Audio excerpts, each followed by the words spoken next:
Je suis Ouattara Isiaka, alias Ouattao. Promu colonel-major le 18 décembre dernier, Isiaka Ouattara n'aura pas eu le temps de savourer cette joie. Un mal pernicieux eut hélas raison de lui. Le 5 janvier 2020, à New York, loin de la terre de ses ancêtres. Je voudrais saluer Ouattao, qui est ici. Où est-ce qu'il est? On l'appelle le géant. Le géant. Passionné de culture, ce militaire à la carrure herculienne était un mari aimant, un père protecteur pour ses enfants. Il aimait son pays, la Côte d'Ivoire. Pour sauver sa vie, Ouattao a été contraint à l'exil. Après le coup d'État du général Gueye, il réapparaît 2 ans plus tard lors de l'insurrection du 19 septembre 2002 aux côtés de Guillaume Soro, où il dirige le bataillon Anaconda basé à Bouaké. Saa Bélé sera promu chef d'état-major adjoint des FAFN avant de prendre en 2008 le commandement de la zone de Séguéla. C'est là qu'il mènera l'offensive d'Abidjan. Le commandant en second de la garde républicaine, il sera aussi commandant adjoint du CCDO. Homme de consensus, Ouattao a facilité le rapprochement entre les belligérants de la crise ivoirienne suite à l'accord politique de Ouagadougou. Il se lie même d'amitié avec Charles Blé Goudé, chose inimaginable en ce temps. Adversaire, mais pas ennemi, dit-on dans l'armée. Ouattao a fait sien de cette maxime lors de la bataille d'Abidjan en avril 2011, ce qui a permis au président Laurent Gbagbo d'avoir la vie sauve face à des éléments surexcités. Moi, je me rappelle quand il m'a eu au téléphone où on partait à la résidence, il m'a dit Ouattao, il faut que vous le récupérez vivant.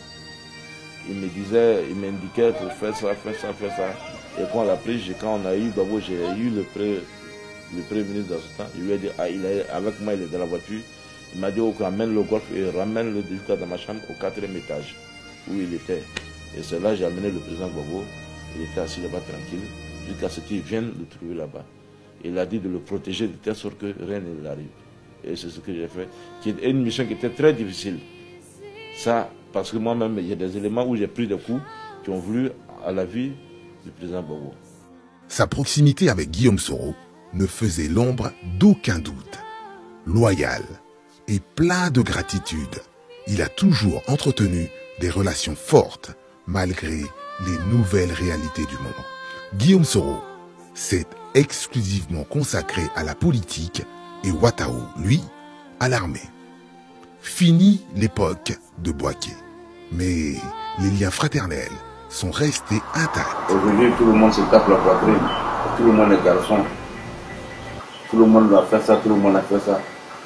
Mais le 19, le 20, le 21, le 22, pour dire qu'il pouvait assumer, il n'y avait pas ce garçon encore plus grand. Soro n'est pas, comme souvent d'autres le disent, c'est un parvenu.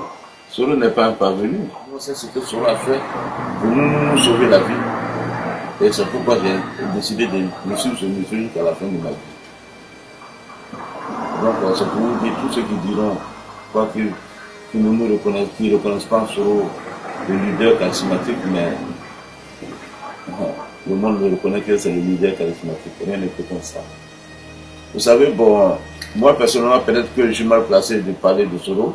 Peut-être que les gens diront non, c'est le fidèle de Soro, mais la vérité, on ne peut pas cacher le soleil avec la main. Quand ça brille, ça brille. Il a toujours montré sa capacité de pouvoir résoudre les problèmes quels que soient, d'où ils viennent et comment ils sont venus. Et comment ça vient aussi. Et ça, je le reconnais pour ça et c'est pourquoi je suis toujours derrière lui. Et il n'abandonne jamais. On a vu dans le combat où c'était difficile, malgré les difficultés qu'on avait sur le terrain, c'était avec la seule personne qu'on pouvait communiquer. Par contre, on avait vu des gens qui étaient venus après, qui sont sortis disparus, on les a plus vus. Mais c'est la seule personne, quand on devait replier tout Bouaké, tu communiquais avec chacun d'entre nous pour voir la position de chacun. Où tu es, qu'est-ce que tu dois faire. Tu dois faire ça maintenant, tu dois faire ça. Malgré le replay a été très catastrophique pour nous à Yamoussoukro, où on s'est égaré. Puis il est rentré en contact avec nous encore. Essayez de nous rediriger pour nous ramener sur Bouaké. Vous avez parlé de loyauté. Tenez, à Bouaké, le 29 juin 2007, l'avion de Guillaume Soro en provenance d'Abidjan est attaqué à l'arme lourde. Les morts et les blessés se comptent à l'appel. Une véritable tragédie. Wataou vient de subir une intervention chirurgicale, mais il tient à accueillir son leader à l'aérodrome de Bouaké. Il est témoin du massacre et se constitue bouclier humain pour sauver la vie de son mentor. D'abord, je venais de faire mon opération du genou. C'est à l'aéroport, j'attachais mon ceinturon à mon arme. D'abord, on a entendu boum. J'ai dit, mais c'est quoi ça? Et c'est quand j'ai entendu le rafale maintenant, j'ai dit, oh, l'avion a attaqué. J'ai dit, on a attaqué. Mais l'homme me disait, ah non, comment il faut reculer, il faut qu'on replie. J'ai dit, non, moi je ne peux pas replier. Celui qui est dans l'avion, si même moi, ma vie n'a plus de sens. Donc, on y va. La première des questions qu'elle m'a dit, il dit, Wataou, tu es là? J'ai dit, oui, je suis là. Il dit, ah, je suis rassuré. J'ai senti un bout de soulagement et moi, j'étais soulagé, puisqu'il était vivant. Et malgré que j'avais mal aux pieds, il savait que peut-être ils allaient avoir des réponses encore. Monsieur le Premier, mettez-vous sur mon dos. Il n'est pas monté sur mon dos, mais j'essaierais de bouclier s'il y avait des tirs en face. Et vous savez, avec son nom Kibafouri, qui veut dire l'invincible, donc ça veut dire que ce n'est pas ce genre de trucs qui pouvaient l'arrêter, de nous conduire jusqu'aujourd'hui où on est. Dès qu'on est arrivé dans le lieu sûr, c'est un monsieur qui est... Il m'a dit, Wataou, ça ne peut pas nous décourager d'aller à la paix. Et on ira jusqu'au bout. J'ai dit, ok, patron, on est à ta disposition. Et c'est ce courage que je loue à ce monsieur qui nous a menés jusqu'aujourd'hui où on est. Si d'autres ne savent pas, d'autres qui rencontrent n'importe quoi.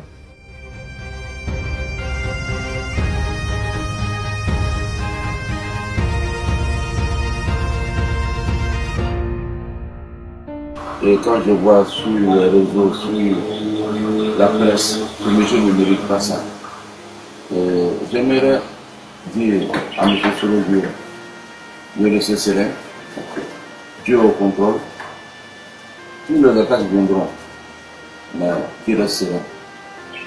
Rien ne peut l'arriver tant que ce n'est pas la volonté de Dieu. Et dire à ceux qui l'attaquent, qui ne connaissent pas ce monsieur-là, et ce monsieur, je lui dois beaucoup, on lui doit beaucoup, la Côte d'Ivoire lui doit beaucoup. C'est pas aujourd'hui on va l'aller et vous pendant comme une fidèle personne.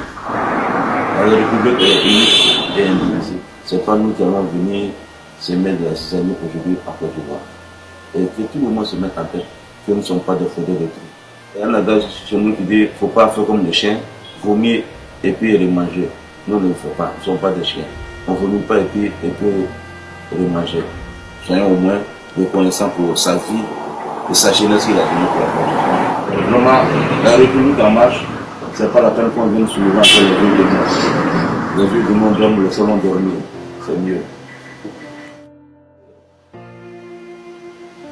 Que Dieu bénisse la Côte d'Ivoire, que Dieu bénisse le Dieu. Isiaka Ouattara, une vie chargée de valeurs que tu as su partager autour de toi. Va en paix. Tu t'es battu pour un idéal de paix et de fraternité. Nous prenons le volant pour poursuivre ton combat. Va, brave soldat, repose en paix. Nous n'oublierons jamais le Saa Bélé Bélé.